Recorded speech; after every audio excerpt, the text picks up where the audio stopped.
Eu não sei você, mas o meu coração está aquecido para receber essa palavra. O Senhor tem se manifestado aqui de uma maneira maravilhosa e sempre digo isso com muita alegria. Como é bom, amados, poder ser ministrados de tantas maneiras aqui, tantas maneiras tão poderosas. E o Senhor já está falando que Ele continue a falar. Primeira mensagem dessa série que estamos entrando hoje, nós vamos fazer a leitura de Zacarias capítulo 1, do versículo 1 até o versículo 6. Se você puder, se coloque de pé para fazermos a leitura do texto bíblico, que possamos ler com atenção e receber essa palavra com o nosso coração aberto, para que Deus fale e que o Senhor venha gerar transformações em nós, em nome de Jesus. A palavra do Senhor diz assim, versículo 1: No 8º mês do 2º ano do reinado de Dário, a palavra do Senhor veio ao profeta Zacarias, filho de Baraquias, filho de Ido, dizendo: O Senhor ficou muito irado com os pais de vocês. Portanto, diga-lhes, assim diz o Senhor dos Exércitos: Voltem para mim, diz o Senhor dos Exércitos, e eu voltarei para vocês, diz o Senhor dos Exércitos. Não sejam como seus pais, quando os primeiros profetas clamavam: Assim diz o Senhor dos Exércitos, convertam-se dos seus maus caminhos e das suas obras más. Eles, porém, não ouviram e nem deram atenção, diz o Senhor. Os pais de vocês onde estão? E os profetas, será que ainda estão vivos? E não é fato que as minhas palavras e os meus estatutos, que eu prescrevi aos profetas, meus servos, alcançaram os pais de vocês? Sim, estes se arrependeram e disseram: como o Senhor dos Exércitos tinha a intenção de nos tratar, segundo os nossos caminhos, segundo as nossas obras, assim Ele nos tratou. Somente até aqui, permaneça de pé, deixa a sua Bíblia aberta, vamos orar ao Senhor. Deus, Tua palavra está lida, primeira palavra dessa série, desse tempo de propósito. Senhor, ministra de uma maneira poderosa aos nossos corações, Senhor. Estamos aqui desejosos de receber a Tua palavra. Senhor, que a minha vida venha a ser um canal de bênção para a Tua igreja nessa noite. Usa-me, Senhor, e que não seja a palavra de homem, mas a exposição fiel da palavra do Senhor aqui nessa noite, Deus. Que toda barreira caia por terra e que o nosso coração esteja pronto a receber na totalidade essa palavra. É a oração que fazemos em nome de Jesus. Amém, Senhor. Você pode se assentar e que a palavra do Senhor fale com você em nome de Jesus. Amados, o tema da primeira mensagem do nosso propósito, se você puder aí anotar, quero até deixar essa orientação, anote o máximo de coisas que você puder. Se você não consegue anotar as informações ao longo da palavra, anote pelo menos os pontos principais, o tema da mensagem, os tópicos, porque é de grande valor para nós. E nessa noite eu quero começar com você os 50 dias de restauração, tratando o seguinte tema, para você poder anotar aí: arrependimento, a base para começar. Arrependimento, a base para começar. Estamos iniciando aqui uma grande obra de restauração. Eu não sei o que é que você tem buscado nesses tempos, eu não sei em que sentido está voltado o seu coração para esse propósito, mas eu quero começar nessa palavra dizendo para você o seguinte: é necessário entendermos que tipo de restauração Deus tem, Lucas, para oferecer aos discípulos. Quando nós falamos sobre restauração, ela pode ser vista de diversas maneiras. A gente pode buscar a restauração de várias maneiras diferentes. A gente pode, Oswaldo, buscar restauração em vários lugares. Muitas pessoas estão por aí, Adriana, oferecendo restauração, ensinando várias coisas. E a gente pode começar aí a citar algumas coisas sobre essa restauração que Deus quer fazer em nós. Primeiramente, essa restauração que Deus quer fazer, não é o primeiro tópico ainda, mas numa fala de introdução, é uma restauração santa. A restauração que Deus quer operar em cada um de nós é uma restauração que brilha a santidade de Deus. É uma restauração santa. Segunda coisa aqui sobre essa restauração ainda, é que ela será, em nome de Jesus, eu já digo como realidade, porque ela vai acontecer, ela será uma restauração que glorificará o nome do Senhor. Essa restauração, ela dará glórias ao Senhor, porque as pessoas verão o que Deus vai fazer na sua vida. Você vai ver o que Deus vai fazer na sua vida e você vai dar glórias a esse Deus. O Senhor será glorificado. Além disso, essa restauração também vai gerar vida para você e vida para outros, em nome de Jesus. Pessoas serão abençoadas com a sua restauração. E, por último, ela será, Drica, uma restauração que permanece. Como é bom receber de Deus algo que permanece para sempre, ou não é verdade? Saber que aquilo que Deus vai fazer, Andréia, vai permanecer. O homem não vai destruir, porque o Deus que vai fazer essa obra, Márcio, Ele preza por tudo aquilo que Ele faz. Ele cuida daquilo que Ele realiza. Só que, amados, é importante a gente ter essa noção na nossa mente, porque, conforme eu falei, a restauração ela pode ser buscada de diversas maneiras diferentes, Ellen. Muitas pessoas, Denise, buscam restauração na sua vida baseada em vingança. Muitas pessoas, Rogério, buscam restauração porque alguém fez mal contra mim, eu quero ser restaurado para me vingar dessa pessoa. Não é esse tipo de restauração que a gente vai tratar aqui. Porque essa restauração, ela vai gerar no seu coração, no meu coração, coração de servo, em nome de Jesus. A gente vai estar muito mais propenso e buscando, Karen, servir as pessoas do que buscar vingança. Além disso, essa restauração também não é egoísta. Tem gente que busca, Simone, restauração para mostrar o quanto elas são especiais. Você não vai buscar restauração para poder jogar na cara de quem um dia pisou em você. Não vai ser uma restauração para um dia você esfregar na cara das pessoas o que Deus faz, Igor, na sua vida e que deixa de fazer na vida delas. Porque tem muita gente buscando esse tipo de restauração.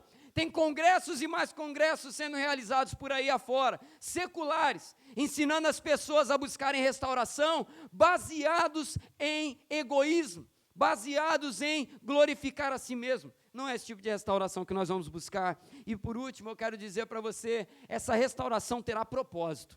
Essa restauração, Marcelo, ela vai ter um propósito. Não é uma restauração vazia. Ah, Deus, eu quero restauração porque, sei lá, porque eu quero. Não vai ser um monumento, Tiago, um monumento morto. Essa restauração terá vida. E é sobre essa restauração que nós vamos tratar no decorrer dessas semanas. E aí eu quero convidar você a se fazer a seguinte pergunta. Você que está nesse propósito conosco. Como a minha restauração, como aquilo que Deus vai fazer na minha vida, dará testemunho do Senhor para outras pessoas? Faça essa pergunta para você. Como essa restauração que Deus vai fazer na minha vida vai dar testemunho de Deus para a vida de outras pessoas? Como que isso vai acontecer? E aí eu quero já entrar nos pontos dessa mensagem nessa noite. Primeiro tópico da mensagem para a gente refletir aqui. Anote aí, por favor.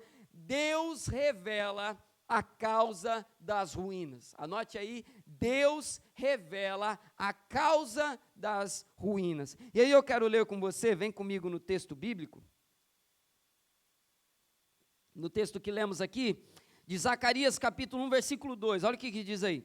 O Senhor ficou muito irado com os pais de vocês, portanto diga-lhes, assim diz o Senhor dos Exércitos, voltem para mim, diz o Senhor dos Exércitos, e eu voltarei para vocês, diz o Senhor dos Exércitos. Não sejam como os seus pais, quando os primeiros profetas clamavam, assim diz o Senhor dos Exércitos, convertam-se dos seus maus caminhos e das suas obras más. Eles não ouviram e nem me deram atenção, diz o Senhor dos Exércitos. Na semana passada nós recebemos aqui uma palavra, e você vai se lembrar, onde eu falava com você o seguinte, não é tempo de buscar culpados. Quantos lembram aí dessa palavra aí? Não é tempo de buscar culpados.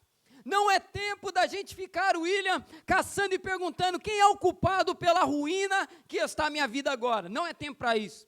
E aí, de repente, lendo esse texto e vendo aqui esse ponto da mensagem, Deus revela a causa das ruínas. Talvez a gente possa se perguntar assim, Beth, tem contradição aí então? Se eu não tenho que procurar culpado, por que eu tenho que me preocupar com a causa da ruína? Porque existe uma diferença, amados. Existe uma diferença, Zelinha, entre eu caçar culpados por mim mesmo e Deus revelar qual foi a causa da minha ruína. Existe uma diferença entre eu receber uma revelação de Deus, mostrando para mim, Gabi, qual é o motivo da minha ruína, e existe uma diferença muito grande entre eu ficar especulando qual foi o motivo sem saber. Deus está trazendo aqui para o povo uma revelação, dizendo para eles: Júlia, o motivo da ruína de vocês é esse aqui. A especulação faz a gente perder tempo, a revelação de Deus faz a gente se direcionar.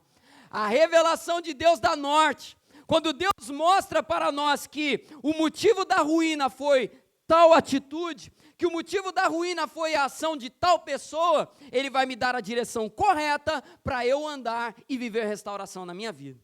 Deus começa falando aqui, Rafael, para o povo. O livro do profeta Isaías, nós estudamos aqui hoje de manhã, e nós vimos que Zacarias profetizou para o povo que estava para reconstruir Jerusalém. E ele começa então a profetizar palavras do céu, para que o povo Grazi não desanimasse na obra que eles tinham para realizar. Deus começa, Gabriel, a ministrar sobre a vida deles através de Zacarias. E aí note uma coisa, Caio, nós acabamos de ler aqui, a primeira coisa que Deus fala para o povo não é: tenham boas ideias. A primeira coisa que Deus fala para o povo não é: olha, vocês têm que fazer a obra com um cimento tal. A primeira coisa que Deus fala não é nada disso. Deus começa dizendo para o povo o seguinte: Laura, se arrependam e voltem-se para Deus. A causa da ruína que Deus aponta foi: os pais de vocês lá atrás, os seus antepassados lá atrás, ouviram a mensagem e desprezaram a mensagem. O Senhor começa mostrando aqui, Sabrina, que o motivo da ruína foi o abandono de Deus. E talvez hoje você está buscando por uma restauração na sua vida, porque é fruto, a ruína que foi gerada é fruto de uma desobediência. De repente, a ruína que foi gerada na sua vida é fruto de anos que você ignorou a voz de Deus na sua vida. De repente, de uma escolha errada que você fez e gerou um estrago muito grande. E Deus começa falando para o povo aqui: o primeiro passo para vocês voltarem, reconheçam o motivo da queda. O motivo da queda foi o desprezo à voz de Deus. Deus falou através de muitos profetas, Leandro, Deus falou através de muitas pessoas levantadas, o povo ouviu e ignorou a palavra. E aí os pais deles levaram aquela nação à destruição. Amados, quando o Senhor nos mostra essa direção, é para nós caminharmos corretamente. Eu quero convidar você nessa noite a identificar na sua vida Edgar, a identificar na sua vida Isaac, a identificar na sua vida Imefre reunida aqui nesse lugar. O que é que você fez até aqui que levou a sua vida à ruína em determinadas áreas? O que é que você deixou de fazer que impediu você de viver coisas melhores de Deus na sua vida? Talvez o que tenha impedido você tenha sido jogar Deus de escanteio na sua vida. Ah, não, olha, eu até vou na igreja, mas como o Lucas falou aqui no momento do louvor, e foi algo de Deus mesmo, olha, eu até ouço a palavra, mas eu escolho que áreas Deus vai agir. Talvez o que levou à ruína na sua vida tenha sido uma palavra infeliz que você usou em determinado momento, que feriu uma pessoa, que feriu você mesmo. Talvez o que você fez que gerou uma ruína na sua vida tenha sido alguma negligência. Eu não sei, eu convido você nessa noite a identificar o que é que vinha sendo feito, que não estava alinhado com a vontade de Deus até agora, que você quer alinhar a partir de hoje na sua vida. O arrependimento é a base para você começar, Samile, a reconstruir. O arrependimento, Rogério, é a base para começar tudo isso. Deus começa revelando ao povo: a ruína veio por causa disso. E eu quero avançar para o segundo ponto da mensagem com você. Anote aí também, seguindo aqui nas palavras do Senhor: as ruínas foram tratamento de Deus. As ruínas foram tratamento de Deus. E aí eu quero ler com você o versículo número 6 desse texto. Acompanhe aí comigo o versículo número 6. E não é fato que as minhas palavras e os meus estatutos que eu prescrevi aos profetas, os meus servos, alcançaram os pais de vocês? Sim, estes se arrependeram e disseram: como o Senhor dos Exércitos tinha a intenção de nos tratar, segundo os nossos caminhos e segundo as nossas obras, assim Ele fez. A intenção de Deus, desde o início, era alertar o povo a se arrependerem e não caírem naquele estado de desgraça que eles chegaram. A intenção de Deus desde o início era livrar o povo do mal, para que eles não chegassem no pior, para que eles não chegassem, Odalenha, no fundo do poço. Deus sempre teve a intenção de tratar o seu povo. E às vezes é assim que acontece na nossa vida, não é verdade? Deus está falando com a gente, Simone, e a gente vai ignorando a voz de Deus. Deus vai falando: olha, não continue indo nessa direção, porque tem um buraco lá na frente. Você vai ignorando. Não vai para frente, você vai cair no buraco. Você vai ignorando. E aí uma hora chega Marcelo e não tem mais para onde ir, e a gente cai no buraco. Machuca, cai, fica todo ferido. E a gente ouve Deus falar: olha, eu avisei desde lá de trás, agora a sua ferida vai ser um tratamento na sua vida, para você aprender a nunca mais ignorar a voz de Deus. O que Deus está falando aqui nessa palavra é que as ruínas que foram geradas ali foram consequências da desobediência, e Deus usa a ruína para tratar a nossa vida. É ou não é verdade? Quantas das vezes a gente não cai em determinadas situações, perdemos determinadas coisas na nossa vida, bênçãos, portas que se fecham, e Deus usa elas para nos tratar. Porque Deus é tão bom, amados, que Ele usa até as derrotas para tratar a gente. Deus é tão bom que até as nossas falhas Ele usa para nos tratar. Deus não dispensa aqueles que se arrependem. Deus está falando aqui ao povo: estou tratando vocês. O tempo de tratamento aconteceu, só que o tratamento não é eterno, uma hora a gente sai dele, e nesse tempo a gente se prepara para sair disso, só que só sai quando a gente aprende com o erro cometido. Não devemos, amados, ficar insistindo no erro, devemos aprender, entender: olha, eu estou vivendo um momento difícil, eu poderia estar vivendo coisas melhores, eu poderia estar vivendo o melhor de Deus, mas eu ignorei a voz dele. Agora eu vou me arrepender, eu vou tomar o caminho oposto e vou viver o melhor de Deus na minha vida, porque Ele tem isso, Ele nos oferece isso. As ruínas foram as últimas consequências que eles chegaram por fecharem os seus corações ao que Deus queria fazer. Foram as últimas consequências. E aí eu quero ler alguns textos com vocês, para mostrar o que aconteceu com Jerusalém, e mostrar o que acontece com a nossa vida também. Eu vou pedir para projetar, por favor, Salmo 48, versículo 1 até o versículo 3. Quero fazer aqui uma leitura com você. Olha as características que Jerusalém tinha, e que se tornaram ruínas, que se tornaram derrota. Primeira coisa aí, Jerusalém tinha beleza. Jerusalém tinha beleza. Olha o que diz aí do versículo 1 até o 3. Grande é o Senhor e muito digno de ser louvado, na cidade do nosso Deus, seu santo monte. Não vai cantar não, hein, por favor. Alto e belo, alegria de toda a terra é o monte Sião. Para todas do norte, a cidade do grande rei. Nos palácios dela, Deus se faz conhecer como alto refúgio. O texto começa falando aqui: havia beleza naquele lugar. Assim também na nossa vida, antes da ruína, havia beleza naquilo que Deus estava operando em nós. Agora eu quero projetar o Salmo 122, por favor, versículo 3 até o 5. Havia beleza em Jerusalém. Segundo lugar, Jerusalém emanava alegria. Olha o que diz aí também.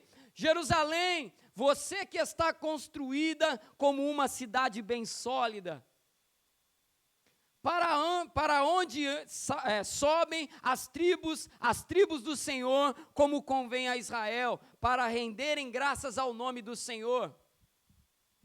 Lá estão os tronos de justiça, os tronos da casa de Davi. Tinha beleza e emanava alegria. Só que aí veio as ruínas. Sabe o que aconteceu? Projeta para mim, por favor, agora Neemias capítulo 1, versículo 3. Neemias, capítulo 1, versículo 3. Tinha beleza, emanava alegria, era um lugar maravilhoso, era um lugar de celebração, era um lugar de festa. Só que quando a gente chega em Neemias, capítulo 1, versículo 3, diz assim: e eles me responderam, os restantes, os que sobreviveram ao exílio e se encontram lá na província, estão em grande miséria, humilhação. As muralhas de Jerusalém continuam em ruínas e os seus portões foram destruídos pelo fogo. Amados, as ruínas transformaram um lugar que era belo, um lugar que emanava alegria, em um lugar de miséria, em um lugar de destruição, em um lugar de derrota. Quando a gente olha para a nossa vida, coisas que um dia foram festa, coisas que um dia foram alegria, e hoje são causa de nosso choro, é isso que Deus está mostrando para o povo aqui nesse texto, é isso que Deus está mostrando para eles. Eu estou usando a sua dor para tratar você, Jerusalém. E talvez estejam aqui entre nós pessoas nessa noite que estão passando por dores. Saiba de uma coisa, Deus nos trata em meio às dores. Tem momentos que precisamos chorar de dor para que Deus gere em nós transformação, porque os nossos ouvidos se fecharam enquanto Ele falava, e chegamos até uma ruína, a destruição, a miséria, e o Senhor usa ela para tratar a nossa vida, para nós aprendermos a viver diferente. Jerusalém caiu nessa situação, o contraste ficou claro para todos ali naquele momento, todos puderam ver, a ruína se tornou necessária, porque o povo confiava que não seriam humilhados, porque Jerusalém era grandiosa. O povo, se você ler depois em Jeremias capítulo 7, do versículo 8 até o 15, sabe o que era Jerusalém antes da ruína, Gabriel? Acontecia o seguinte, o povo estava lá e era advertido constantemente pelos profetas, Drica. Os profetas falavam, se arrependam que senão vai vir a destruição. Ouçam a voz de Deus, Sabrina, senão vai vir a grande ruína. Sabe o que eles falavam, Vilma? Se você ler depois esse texto, Jeremias 7, do 8 ao 15, sabe qual era a resposta deles, Tiago? Não seremos destruídos porque Jerusalém é alta e forte. Não seremos destruídas porque o templo é lindo e maravilhoso. E às vezes na nossa vida é a mesma coisa. Não, a derrota não vai vir não. A ruína não vai vir não, porque todo domingo eu estou lá na igreja. Não, a derrota não vai vir não, porque todo primeiro domingo de cada mês eu vou e tomo ceia lá na igreja. Não, a derrota não vai vir não, porque eu sou cristão evangélico metodista, do coração aquecido. A derrota não vai vir não, porque todo ano eu celebro o culto do coração aquecido. A derrota não vai vir não, porque a minha mãe é uma mulher de oração, meu pai é uma mulher de oração. Não, a derrota não vai vir porque, olha essa coisa maravilhosa aqui que está ao meu redor. Amados, Deus permitiu vir para mostrar para eles que a confiança não deve estar em nada que não seja Deus. Quando a gente vive tempo de restauração, o Senhor vai nos advertir a voltar a confiar única e exclusivamente nele. Deus sai da margem e volta ao centro. Deus está mostrando isso ao povo aqui, amados, para que eles possam mudar. Ele mostra qual foi a causa da ruína, ele mostra que a ruína foi tratamento de Deus, e antes de avançar nessa mensagem, eu quero que você olhe para aquilo que está fora do lugar na sua vida hoje, para aquilo que te dói hoje, talvez seja um pecado em oculto, talvez seja algo que você não eliminou até agora, algo que tem te ferido, que tem te machucado, que tem desagradado o coração de Deus até agora. Eu digo para você, à luz dessa palavra nessa noite, reconheça esse tempo até agora como tratamento de Deus na sua vida. Aprenda a olhar para Deus como a sua única fonte de confiança plena. O povo confiou durante muito tempo em muitas coisas. Às vezes a gente cai nisso também, Rafael, confiamos no dinheiro, confiamos na proteção dos nossos bens, confiamos na imagem que as pessoas têm a respeito de nós. Só que, amados, a queda nunca vem de uma hora para outra, eu sempre falo isso aqui. A queda é cultivada. A queda é cultivada e uma hora, Kleber, ela explode. Uma hora, Arthur, ela explode. Nós não podemos menosprezar isso. A causa das ruínas. Só que o foco maior que eu quero dar com você nessa palavra, nessa noite, está no terceiro ponto dessa mensagem. Anote aí o terceiro ponto. Tomando o caminho de volta. Tomando o caminho de volta. Se você crê nessa palavra, diga assim comigo: nessa noite tomarei o caminho de volta. Você crê nessa palavra? Você quer viver essa palavra? Então declara bem forte assim: nessa noite, estou tomando o caminho de volta. caminho da restauração. E aí eu quero ler aqui com você o início da fala do Senhor aqui, versículo 3, portanto diga ao povo do Senhor espalhado pela face da terra, diga ao povo que se reúne na igreja metodista em Freguesia hoje, diga para o povo do Senhor, assim diz o Senhor dos exércitos, voltem para mim, diz o Senhor, e eu voltarei para vós. Voltem para mim e eu me voltarei para vós. Eu olharei para você com um olhar de graça. Quando o Senhor, amados, fala isso conosco aqui, significa o seguinte: pegue a presença do Senhor e coloque no centro novamente. Tudo cai na ruína quando a gente tira Deus do centro de todas as coisas. Quando a gente tira Deus do centro de todas as áreas da nossa vida, a ruína vem, a ruína acontece. E o que o Senhor está falando para o povo aqui, Oswaldo, é o seguinte: me coloque no centro de novo, deixa eu governar de novo a vida de vocês, deixa o Senhor voltar a governar aquela área que você escanteou Ele, deixa o Senhor voltar a governar, Michele, todas as áreas da sua vida, deixa o Senhor agir e Mefre, em nome de Jesus, volte para Deus e Ele se voltará para vós. Essa palavra é poderosa, é maravilhosa, porque o Senhor deixa bem claro para o povo: vocês erraram, vocês foram tratados, vocês se feriram, mas eu digo para vocês, se vocês tomarem o caminho de volta, eu me voltarei para vocês também, eu não abandonei vocês. É por isso que eu creio na restauração sempre, porque nós servimos a um Deus que não nos abandona, nós servimos a um Deus que nos dá segunda oportunidade, nós servimos a um Deus que nos ama incondicionalmente. Deus nos ama incondicionalmente. E aí eu quero trazer aqui uma palavra bem prática para você nessa noite. Pastor, como que eu volto para Deus de acordo com essa palavra? A pergunta que você tem que se fazer é a seguinte: o que Deus fala sobre tal área que eu estou buscando restauração? O que Deus fala na sua palavra? Vou citar aqui alguns exemplos. Se você está buscando aqui por uma restauração na sua vida espiritual, as perguntas que você tem que se fazer é a seguinte: o que a Bíblia fala sobre o pecado? O que a Bíblia fala sobre a graça de Deus? O que é que a Bíblia fala sobre a santificação?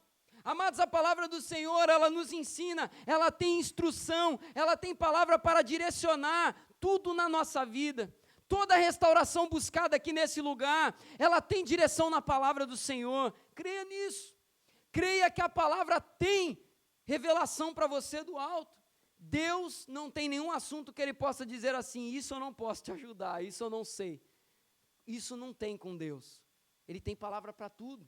Talvez você esteja aqui nesse tempo buscando uma restauração na sua vida, no seu relacionamento com um filho, por exemplo, sei lá, num relacionamento com alguma pessoa, uma restauração, e aí você pode se perguntar então, se você feriu, o que a Bíblia diz sobre reconciliação? Se você foi ferido, o que a Bíblia diz sobre perdão? O relacionamento está estremecido, que palavras de sabedoria a Bíblia tem sobre isso? Talvez você possa ter vindo para esse templo buscando uma restauração financeira. O que a Bíblia diz sobre o dinheiro? Quais são as ordenanças? Quais são os conselhos? Talvez você tenha vindo até esse lugar buscando ao Senhor uma restauração nos seus sentimentos. O que a Bíblia fala sobre os sentimentos que você tem cultivado no seu coração? Quais são as palavras? Quais são os direcionamentos? A palavra do Senhor continua sendo lâmpada para os nossos pés e luz para o nosso caminho.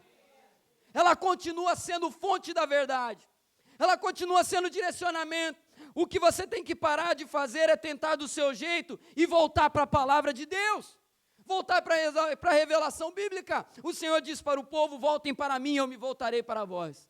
Creia numa coisa: quando você abrir esse livro para buscar a face do Senhor, Ele vai falar grandes coisas com você. Porque tudo começa com arrependimento. Mudança de rota, mudança de pensamento, mudança de visão. Tudo vai começar com essa transformação na sua vida. Por isso eu concluo aqui essa parte falando com você o seguinte: que tipo de restauração você está buscando? O que a Bíblia diz sobre essa questão? Amados, para responder essa pergunta, talvez você possa olhar e falar assim: pastor, eu nem sei ler a Bíblia sozinho. Pastor, eu nem sei usar a Bíblia direito. Amados, você tem um pastor que pode te ajudar. Você tem um líder de célula que pode te ajudar. você tem um líder de ministério que pode te ajudar, um professor de escola dominical que pode te ajudar, e fazer a seguinte pergunta simples, Viviane, o que a Bíblia diz sobre isso? Tudo começa com esse primeiro passo. Tudo começa com arrependimento, repito, Deus poderia virar para o povo, Rogério, e falar para eles muitas outras coisas sobre a reconstrução, sobre a restauração, mas ele começa voltando lá para o beabá da fé, volte para mim, eu me voltarei para vocês. Eu estou batendo nessa tecla, amados, porque tem gente que busca restauração, mas parou de orar, tem gente que busca restauração, mas parou de buscar a Deus em casa, parou de jejuar, parou de dar ouvidos à voz de Deus, vive na correria o tempo inteiro. Amados, para ouvir a voz de Deus, nós precisamos parar, precisamos dedicar um tempo exclusivo a Ele, porque essa vida corrida que a gente vive, a gente está aqui o tempo inteiro sendo bombardeado com um monte de informação. Às vezes a gente está lá falando, Senhor, está lá lavando a louça em casa, Senhor, restaura a minha vida, e pega o celular e vai fazer isso, vai fazer aquilo outro, vive correndo, não para ouvir a voz de Deus. O que o Senhor está pedindo aqui, amados, é algo tão básico. Volte para mim, separe um tempo para mim, dedique um tempo para mim, mas um tempo de qualidade. Como tem sido esse tempo de qualidade seu com Deus no seu dia a dia? Para viver a restauração, a gente precisa, amados, voltar a essa prática, tirar esse tempo de qualidade, separar ao Senhor o melhor do nosso tempo para buscar a face dEle. Voltar para Deus é recolocá-lo no centro de tudo, conforme eu já falei. O povo tinha deslocado Deus para a margem de suas vidas. Eles rejeitaram as palavras de Deus para viver os seus próprios planos e vontades. Eles caíram nesse erro. O convite de voltar para Deus é um convite para a restauração. O arrependimento nos coloca em meio às ruínas que precisam ser restauradas. Eu quero caminhar para o término dessa mensagem falando aqui algumas últimas coisas bem práticas para você. O arrependimento, ele vai pegar você e vai colocar você lá no meio das ruínas que precisam ser restauradas. Sabe por quê? Tem hora também, Odalé, que a gente não vive restauração da nossa vida porque nós fugimos das ruínas. Às vezes a gente não vive restauração porque a gente sabe que aquela área está destruída, mas sabe o que a gente faz, Simone? Tranca aquele cômodo, joga a chave fora e finge que ele não existe. Só que a ruína está lá. Quando eu vivo o arrependimento na minha vida, sabe o que Deus faz, Márcio? Ele pega a minha vida, ele fala assim, agora nós vamos encarar o problema de frente. Tem gente que não vive restauração porque não encara problemas, se acostumou a jogar tudo para debaixo do tapete. Não, isso aí eu não vou fazer não, isso dói. Eu não vou mexer nessa área não, Edgar, porque isso machuca. Só que saiba de uma coisa, quer viver restauração na sua vida nesse tempo? Saiba de uma coisa, Deus vai colocar você para confrontar você com aquilo que precisa ser mudado. A chave que você jogou fora daquele cômodo, pega ela de volta, Deus vai te colocar lá dentro dele. Só que você vai entrar lá, Lucas, para viver restauração ali. Você vai entrar lá, Júlia, para viver restauração ali. Deus vai confrontar você nesse tempo. Talvez já esteja confrontando. O arrependimento vai pegar você e vai colocar lá, mas pastor, eu me acostumei já a viver dessa maneira aqui, já estou adaptado.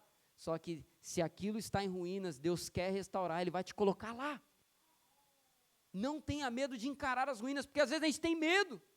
Às vezes a gente tem medo de ver o que está arruinado e falar, não, Senhor, isso tira a minha paz. Só que o Senhor vai te colocar lá, só que Ele vai te colocar agora diferente, você vai com unção na mão. Você vai cheio da presença e do poder do Espírito Santo. Você vai encarar essa ruína, mas não mais de mãos vazias, você vai com o poder de Deus. Você vai com o poder de Deus para viver transformações. O arrependimento vai te preparar para reconstruir e expandir. Reconstruir e expandir. E não sou eu que estou falando isso está escrito lá em Isaías 54, versículo 2 e 3. Sabe qual que é o propósito de Deus, Drica? Ele não quer que você apenas restaure. Ellen, Deus não quer apenas que você restaure, você vai restaurar, mas você vai ampliar a área da conquista na sua vida. Você vai restaurar, mas você vai ampliar, Xande, aquele ambiente. A vitória vai ser muito maior do que foi a derrota. Ela vai restaurar e expandir. E por fim, você vai restaurar, você vai viver uma restauração em nome de Jesus, mas uma restauração que permanece. A restauração que Deus fará, ela vai servir de bênção não apenas para você, conforme eu falei no início dessa pregação, a sua restauração será bênção para muitas pessoas. O seu testemunho será bênção para muitas pessoas, mas em primeiro lugar, precisamos passar pelo caminho do arrependimento. Uma palavra simples para você, uma palavra simples, mas uma palavra que nos traz a uma reflexão muito séria. Não tem como começar esse propósito de outra maneira. Gostaria de convidar você a fechar os seus olhos por um minuto. Um minutinho, um breve momento. Todos nós entramos nesse tempo com expectativas, só que nós precisamos, antes de querer restaurar, precisamos ser confrontados com os nossos próprios erros. Eu gostaria de fazer você pensar, o que é que está arruinado, que precisa ser transformado na sua vida? Qual é o pecado que você precisa vencer? Qual é a situação que você precisa mudar? Qual é? Identifica agora. Qual é o cômodo que você está tentando esconder? Qual é a situação que você até agora ignorou? Qual é a situação que Deus quer agir e que você sabe que está errado? Você identifica em primeiro lugar. Agora a segunda coisa que eu te pergunto, e essa pergunta vale para todos nós aqui: o que é que precisa mudar em mim? O que é que precisa mudar em você? O Senhor chama o povo a voltar para Deus é mudar a postura. Talvez o que precisa mudar em você seja se submeter mais à voz de Deus. Talvez o que precisa mudar em você agora é aprender a ouvir e praticar as palavras. Talvez o que precisa mudar em você agora seja dedicar um tempo para Deus. Você parou de buscar o Senhor. Talvez o que precisa mudar é uma atitude que você precisa tomar com alguma pessoa, com alguma situação, algum movimento que você precisa fazer. Identifica agora, porque, amados, nós sabemos sim o que precisamos fazer. O que o Senhor quer nos chamar nessa noite é mudar a postura, é mudar a conduta. A base para reconstruir se chama arrependimento. Senhor Deus, nós oramos ao Senhor nesse momento, iniciando o Senhor nesse tempo, nessa palavra, identificando, ó Pai, nessa palavra de confronto, uma mudança que precisa acontecer na nossa vida, Senhor. Não queremos ser os mesmos. Não queremos, Senhor, nos contentar com velhas práticas, repetir erros do passado. Senhor, os pais daquele povo erraram e o que o Senhor diz para eles ali é algo direto, é algo cristalino. O Senhor diz para eles: não repitam os erros de seus pais. O que nós aprendemos nessa noite, Senhor, não devemos repetir os erros do passado. Não devemos repetir, Senhor, os erros que nos trouxeram até esse estado, nessa área da nossa vida. Senhor, nós queremos mudar e nós vamos mudar, porque nós queremos viver transformação, nós queremos viver crescimento, nós queremos viver sim o melhor de Deus na nossa vida, Senhor.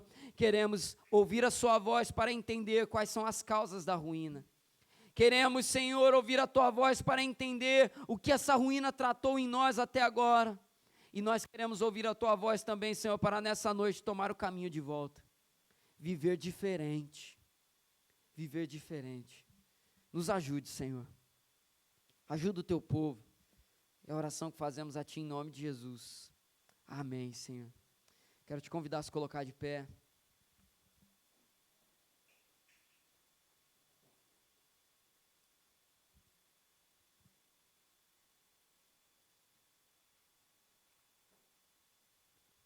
O que precisa mudar? Talvez você possa olhar e falar assim: pastor, eu não estou identificando ruínas na minha vida, não. Mas com certeza você tem alguma área da sua vida que pode melhorar. Sua caminhada espiritual, sua vida com Deus. Nós estamos nesse tempo para buscar um nível maior. E nesse domingo de ceia, nesse culto de ceia, eu quero trazer para nós uma breve palavra que eu trouxe hoje pela manhã, que tem tudo a ver para fechar aqui essa palavra. E gostaria muito da sua atenção. Quem já ouviu de manhã, ouve de novo e presta bastante atenção, porque a palavra de Deus se renova, Deus pode tratar algo diferente na sua vida nessa noite. Hoje de manhã fomos muito impactados com a ministração dessa mesa aqui. Todo primeiro domingo de cada mês, o Ministério do Santuário prepara uma mesa de ceia que traz alusão a um texto bíblico, que nos ensina algo. A mesa desse mês foi preparada pela Adriana, Deus deu a direção à Adriana. E está aqui a mesa. Talvez você possa olhar e estranhar alguma coisa aqui. Fala, pastor, que cobertor é esse aí em cima da mesa? O que é isso que está aí? Eu vou explicar para você agora e você vai ver que tem tudo a ver com essa palavra de hoje. E vai fechar com chave de ouro o que Deus ministrou no teu coração até agora. Esse texto aqui, essa mesa aqui se refere ao texto de Mateus capítulo 10, que fala sobre a cura do cego Bartimeu. Quantos aqui conhecem essa história? Cura do cego Bartimeu. O texto bíblico diz para nós que havia um cego ali. Na semana passada recebemos uma palavra que tratava exatamente sobre cego. E vimos ali na palavra da semana passada que o cego mendigava. Cegos mendigavam. Douglas, o texto bíblico vai dizer para nós que os cegos não tinham outra opção de vida. Eles mendigavam. Ficavam à beira do caminho e ficavam pedindo esmolas. E aí essa mesa começa representando aqui para nós, esse pano aqui marrom, o chão de terra que ficavam sentados aqueles homens. Está aqui as pedrinhas, representando a sujeira daquele lugar em que eles ficavam sentados. E todo mendigo, todo cego, Drica, ele tinha um utensílio, que era comum a todos eles. Qual era o utensílio? Todos eles tinham uma capa. Uma capa que eles usavam para pelo menos 2, 3 coisas. A primeira delas, Laura, a capa era usada para receber as esmolas, porque quem passava por ali, o William, jogava uma moeda, jogava ali uma esmola para eles, e caía onde, Denise? Na capa que ficava estendida no chão, caía ali, porque ele recolhia, Michele, tudo aquilo que caía para ele, no final do dia ele juntava tudo e ia embora para casa. A capa era usada para recolher esmolas. Uma outra coisa que a capa era usada, era para que à noite, na hora de dormir, Gabi, eles pudessem se proteger dos homens maus e dos animais selvagens que poderiam atacá-los ali. E aí com a capa, o que eles faziam, Xande? Eles assustavam, espantavam os animais. Uma outra coisa que a capa servia, era para se cobrir, para se aquecer, porque Beth, a noite era extremamente gelada. A capa era o utensílio do mendigo. E essa mesa nessa noite nos mostra esse texto. E o texto bíblico diz para nós o seguinte, Rogério: Jesus passava por aquele lugar, e Bartimeu estava na beira do caminho, estava sentado ao chão, recebendo ali as suas esmolas. E aí quando ele ouve falar que Jesus estava passando ali, ele dá um salto, o texto bíblico diz. Ele pula. E sabe o que o texto completa dizendo? Ele pegou, Sabrina, a sua capa e jogou ela. Atirando a sua capa, saltou e correu na direção de Jesus. Esse texto tem uma revelação tremenda. Digo para você, qual era o único utensílio que ele tinha que precisava? A capa. Bartimeu, cego naquele momento, pega a capa, joga ela de lado, corre na direção de Jesus, é curado, não mais cego, não mais mendigo. Isso aqui significa para nós algo muito maravilhoso, sabe o que é? Para ser restaurado, ele precisava jogar a capa fora, ele precisava mudar, ele precisava olhar para aquela capa, Marcelo, e dizer, ela é útil para mendigo, para um curado, não mais. Quando Deus fala para o seu povo, volta para mim que eu voltarei para vós, o que o Senhor está dizendo aqui, é simplesmente isso, joga a capa fora em nome de Jesus. Joga a capa fora. Às vezes a gente fica na ruína, sabe por quê? Porque a gente está apegado à capa, a gente está apegado à miséria, a gente está apegado à ruína. Senhor, vai mudar não, eu vou administrar ruína na minha vida, porque essa capa me protege. Deus não levantou ninguém para viver dependente de capa, Deus não levantou ninguém para administrar miséria espiritual, Deus levantou a gente para ter vida abundante. Joga a capa fora em nome de Jesus. Você não precisa mais se envolver na capa da imundícia. Você não precisa mais ficar envolvida com essa capa, essa defesa. Pastor, eu sou assim, porque isso me defende. Eu falava isso hoje de manhã. Pastor, eu sou dessa maneira, porque isso me defende de ser ferido de novo. Eu digo para você, isso é capa, você não precisa dela. Jesus passa aqui nessa noite, e Ele quer que você jogue a capa de lado, para receber o melhor dEle sobre a sua vida. Volte para mim, e eu me voltarei a vós, diz o Senhor dos Exércitos. Joga a capa fora. E aí quando ele jogou a capa, ele não era mais um mendigo na beira do caminho, recebendo esmolas, migalhas. O texto bíblico diz, Márcio, que dali ele se levantou, e pelo caminho seguiu Jesus. Você não vai mais ficar na beira do caminho da história da sua vida. Você vai caminhar e vai construir algo novo em nome de Jesus. Nós vamos cear nessa noite. Nós já oramos antes dessa explicação. E eu quero convidar você agora, em pé mesmo, não precisa se ajoelhar agora não. Mas eu quero te convidar agora a uma outra oração. Identifica aí a capa. Falava aqui hoje de manhã. Identifica aí qual é a capa. Qual é a capa? Ah, pastor, a capa é o pecado tal.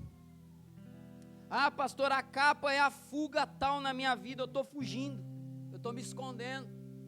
Ah, pastor, a capa tal na minha vida é uma postura que eu abracei e não largo mais.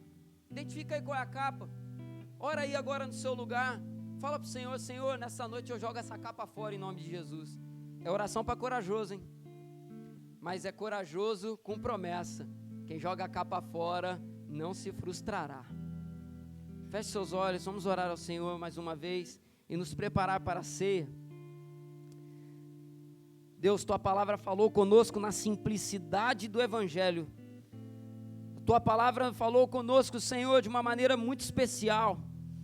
Assim como diz o texto bíblico em Zacarias 1, do versículo 1 até o 6. Nós queremos atender ao convite do Senhor. Nos voltamos para Ti, Senhor. Jogamos a capa fora. Oh, Senhor, essa capa pode ter tantos nomes. Eu dei alguns aqui, Senhor, mas eu poderia acrescentar tantos outros. A capa pode ser a rebeldia. A capa pode ser a fuga. A capa pode ser o esconderijo. A capa pode ser a falta de perdão. A capa pode ser uma ofensa. A capa pode ser a pornografia. A capa pode ser a fofoca. A capa pode ser a imoralidade. A capa pode ser a inveja. A capa pode ser tanta coisa. E nós queremos jogar ela fora nessa noite em nome de Jesus. Porque seguidor de Jesus não precisa de capa de mendigo. Nos voltamos para Ti nessa noite, Senhor. Te pedimos perdão pelos nossos pecados. Senhor, e aqueles pecados que nos aprisionam, nós queremos vencer nesse propósito. E que comece, Senhor, na ceia do Senhor nessa noite, lembrando da aliança que temos com o Senhor. Porque Isaías 53 diz na palavra do Senhor, Ele levou sobre si as nossas dores, transgressões, iniquidades. O castigo que nos traz a paz estava sobre Ele. O Senhor já levou sobre si. E nessa noite nós te pedimos perdão, Senhor, e nos voltamos para Ti. Tudo começa com arrependimento. E nós oramos assim em nome de Jesus. Amém. Estenda sua mão para cá. Vamos consagrar os elementos da ceia. Porque eu recebi do Senhor o que também vos entreguei. O Senhor Jesus, na noite que foi traído, Ele tomou o pão e, tendo dado graças, o partiu. E disse aos seus discípulos, isto é o meu corpo que é dado por vós, fazei isto em memória de mim. Depois de haver ceado, tomou também o cálice, dizendo, este cálice é a nova aliança no meu sangue. Fazei isso todas as vezes que beberdes, em memória de mim. Senhor, nessa noite nós consagramos os elementos da ceia do Senhor, pão e cálice. Ó Pai, consagramos a Ti e te pedimos, Senhor, que seja alimento e remédio para a nossa caminhada, cura e fortalecimento, Senhor, em nome de Jesus. Trata, Senhor, na nossa vida, que seja, Senhor, uma ceia especial, que marca, Senhor, um novo começo na nossa vida, o começo de uma restauração, o começo, Senhor, de novas obras, de novas realizações de Deus. Nós oramos assim em nome de Jesus. Amém. Amém. Já estamos caminhando para o término do culto dessa noite. Glória a Deus. É só o início, é só o começo. Deus tem grandes coisas para fazer e Ele vai fazer em nome de Jesus. Amados, eu quero, antes de nós orarmos encerrando o culto dessa noite, te dar algumas informações muito importantes sobre o nosso propósito. Nosso propósito, ele terá a seguinte estrutura, preste muita atenção nisso, para você não ficar com nenhuma dúvida aí. Eu acabei de colocar no grupo da IMEF uma imagem. Essa imagem, ela tem 5 textos bíblicos e ela tem uma informação no final dela. Cada texto desse, você vai ler na sua casa no dia que está na imagem. Essas leituras vão começar na terça-feira e elas vão até o sábado. Você tem um texto bíblico para ler a cada dia. Texto que tem a ver com o tema que recebemos nessa noite. Essa semana, a primeira semana do nosso propósito, será a semana do arrependimento e do quebrantamento. O que começou aqui vai se estender por toda a sua semana. A partir de terça-feira você vai ler esses textos, você vai meditar em cima deles e vai orar em cima de cada um deles. E uma outra coisa, essa semana nós teremos também um jejum para fazer. A partir da terça-feira até o sábado, nós vamos jejuar alimento de prazer. O que é isso? Você vai escolher algo que você gosta muito. Eu, por exemplo, é fácil de saber, né? Tirar o cafezinho, uma semana sem café, vou extrair o café da minha dieta essa semana diária e vou buscar ao Senhor em cima desses textos bíblicos aqui. O horário que eu tomaria o meu café, eu vou estar orando. E cada um de nós aqui vai tirar alguma coisa que você gosta muito no decorrer dessa semana. Será a semana do arrependimento e do quebrantamento. Deixa Deus tratar você. Uma das coisas maravilhosas desse propósito que nós vamos viver é que ele não acontece só aqui no domingo, ele vai acontecer 50 dias mesmo. E na terça-feira, anote esse compromisso também, vai estar disponível no canal do YouTube da nossa igreja um vídeo de 13 minutos, que você vai assistir na sua casa com a sua família. Toda terça-feira nós vamos ter um Orando com Propósito, que é esse vídeo. Você vai assistir a hora que você quiser na sua casa, e você vai orar junto com a sua família, assistindo esse vídeo. Já está gravado, a partir da 1h da manhã de terça-feira já vai estar liberado você fazer a hora que você quiser, mas é importante você fazer reunido na sua casa. Pode chamar alguém para ver com você, pode convidar uma família para ir com você lá. Esse é o nosso compromisso que teremos. No domingo, receber a palavra.